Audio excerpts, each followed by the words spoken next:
First innings பார்த்துட்டு ஆர்சிபியோட 263 run ரெக்கார்டை SRH முறியடிச்சிட்டாங்க அப்படின்னு முடிவு பண்ணி நிறைய பேர் இருக்கும் பொழுது ஆனால் ஒரு பயம் காட்டினாங்க மும்பை இந்தியன்ஸ் சேஸ் பண்ணிடுவாங்களோ, இதுக்கு முன்னாடி ஃபெரோஷா கோட்டோட சிஎஸ்கேக்கு அகேன்ஸ்டாக ஒரு 240 சேஸ் பண்ணாங்கல்ல, அந்த மாதிரி பண்ணிடுவாங்களோன்னு இஷான் கிஷன் ரோஹித் சர்மா ஆடும் பொழுதும் திரும்ப திலக் வர்மா நமன் ஆடும் பொழுதும் அதுக்கப்புறமா அந்த பயம் கொஞ்சம் இருந்துச்சுல்ல.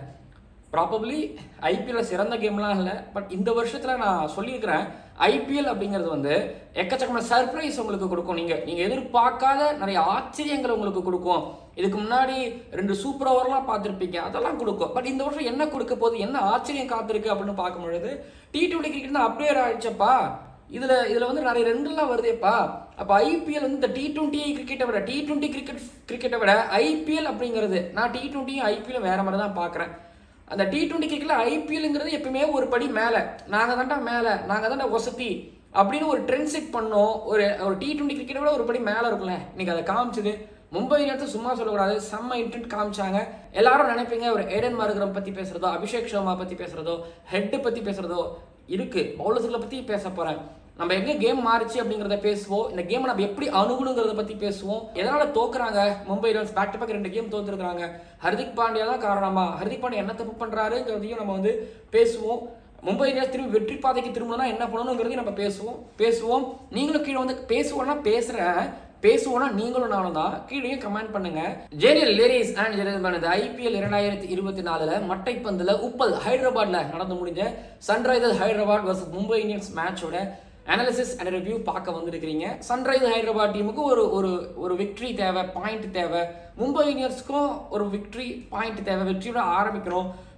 மும்பை இந்தியன்ஸ் ஃபேன்ஸ் பொறுத்த வரைக்கும், மும்பை இந்தியன்ஸ் டீமை பொறுத்த வரைக்கும் ரசிகர்களை ஃபர்ஸ்ட் கொஞ்சம் திருப்திப்படுத்தணும், சாந்தப்படுத்தணும். அப்படின்னா ஹர்திக் பாண்டியோட கேப்டன்ஸில் ஜெயிக்கணும் அப்படிங்கிற ஒரு ப்ரெஷர் இருக்கும். கண்டிப்பாக வெளியில் நடக்கிறதுலாம் அவங்களுக்கு தெரியாமல் கிடையாது. பூனை கண்ணை முடிச்சுன்னா உலகம் ஒன்றும் இருட்டாயிராதுன்னு ஒன்று கதை இருக்குல்ல.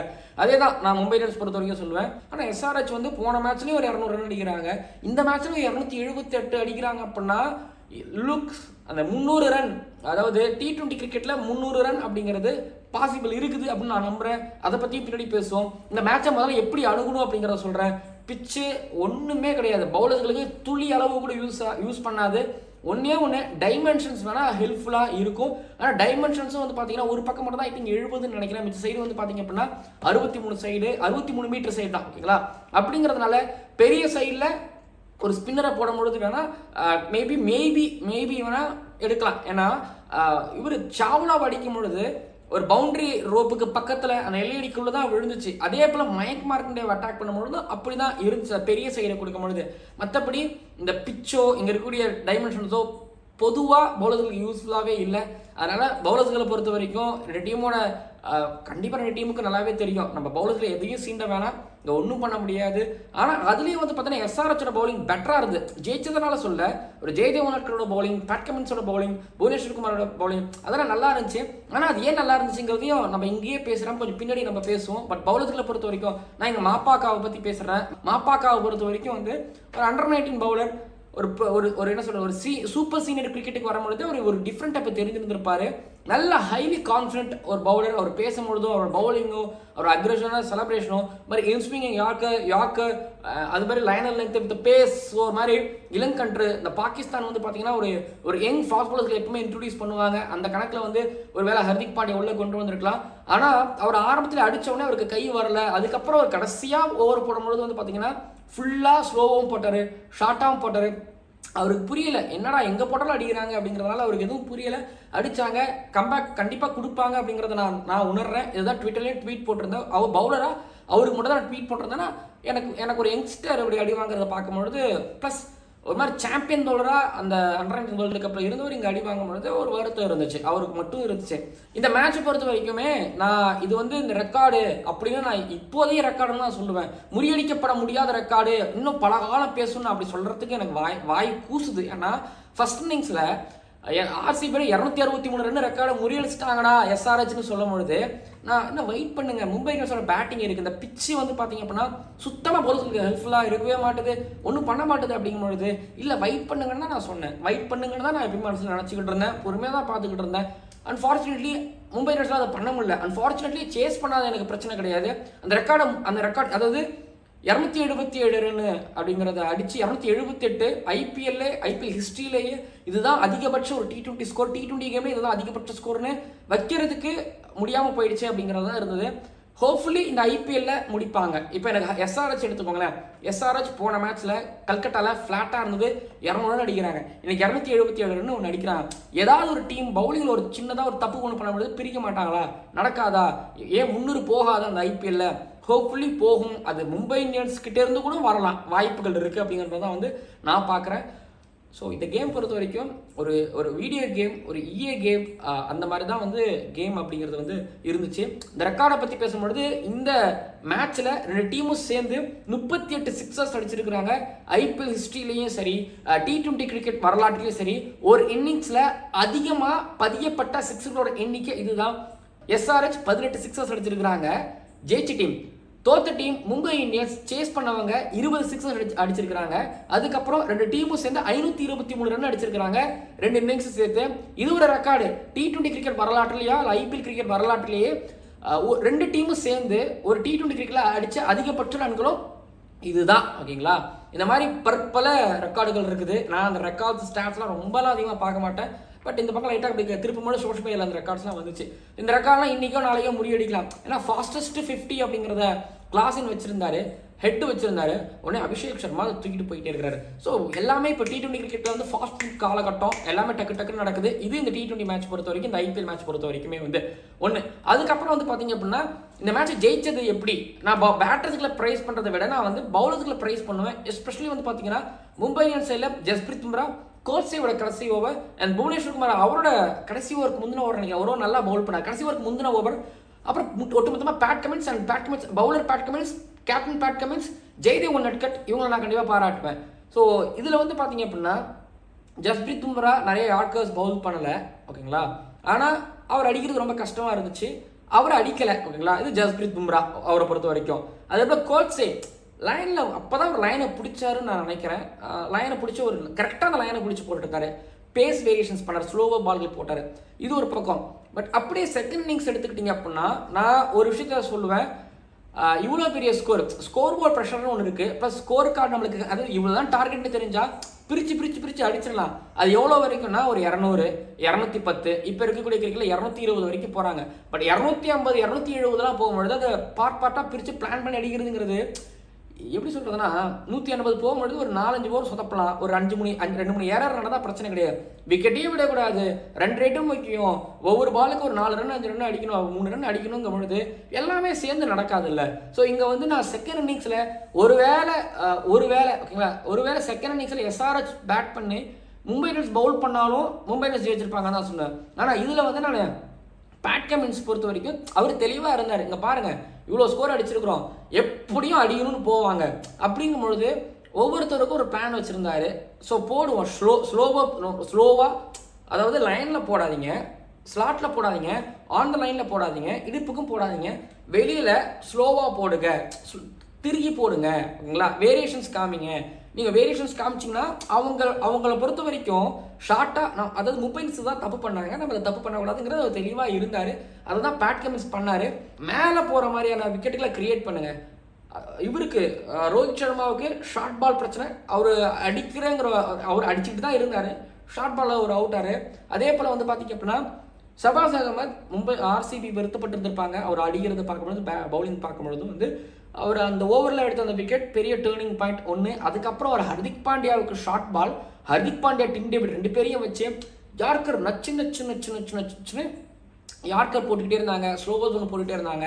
ஸோ எடுத்து பார்த்தீங்க அப்படின்னா அந்த 13வது ஓவர்லேருந்து 16வது ஓவர் வரைக்கும் 25 ரன் மட்டும் தான் கொடுத்துருந்தாங்க. 6 ஓவர் முடியும் 81 ரன்ல இருந்தாங்க எஸ்ஆர்ஹெச். மும்பை இந்தியன்ஸ் 76 ரன்ல இருந்தாங்க, 2 விக்கெட்டு.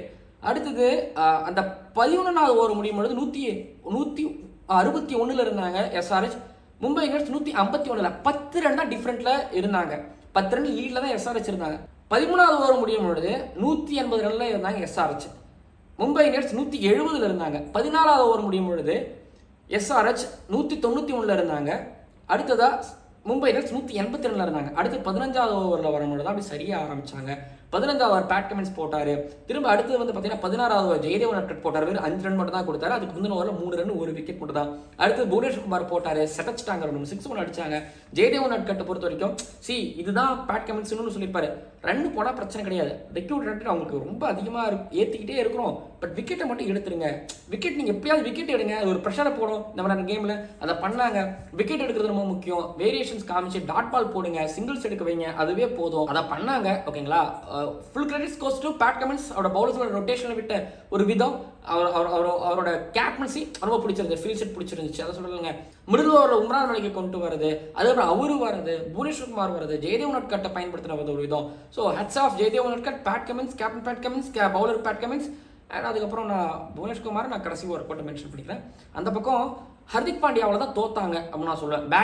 பேட்டிங்லேங்கிற தாண்டி நான் 11th இருந்து நான் வரேன். நான் ஆல்ரெடி சொல்லியிருந்தேன். எதுக்கு திரும்ப திரும்ப திரும்ப வந்து பார்த்தீங்கன்னா ஒரு ஓவர்சீஸ் பேட்டர் அவங்க நம்புறாங்க, எனக்கு புரியவே இல்லை. நான் டிம் டேவிட் நான் மென்ஷன் பண்ணல. டேவிட் பிரவிஸை நீங்கள் ட்ராப் பண்ணிட்டு கீழே வந்து பார்த்தீங்க அப்படின்னா ஏன் ஒரு மத்வால் ஆட வைக்க மாட்டீங்க, மேலேயே நேகல் வதேரா ஆட வைக்க மாட்டீங்க. போன வருஷம் சூரியகுமார் யாதவ் இல்லை, சரி இந்த வருஷம் சூரியகுமார் யாதவ் இல்லை, போன வருஷம் உங்களுக்கு சூப்பராக ஆடினாரு நேகல் வதேரா.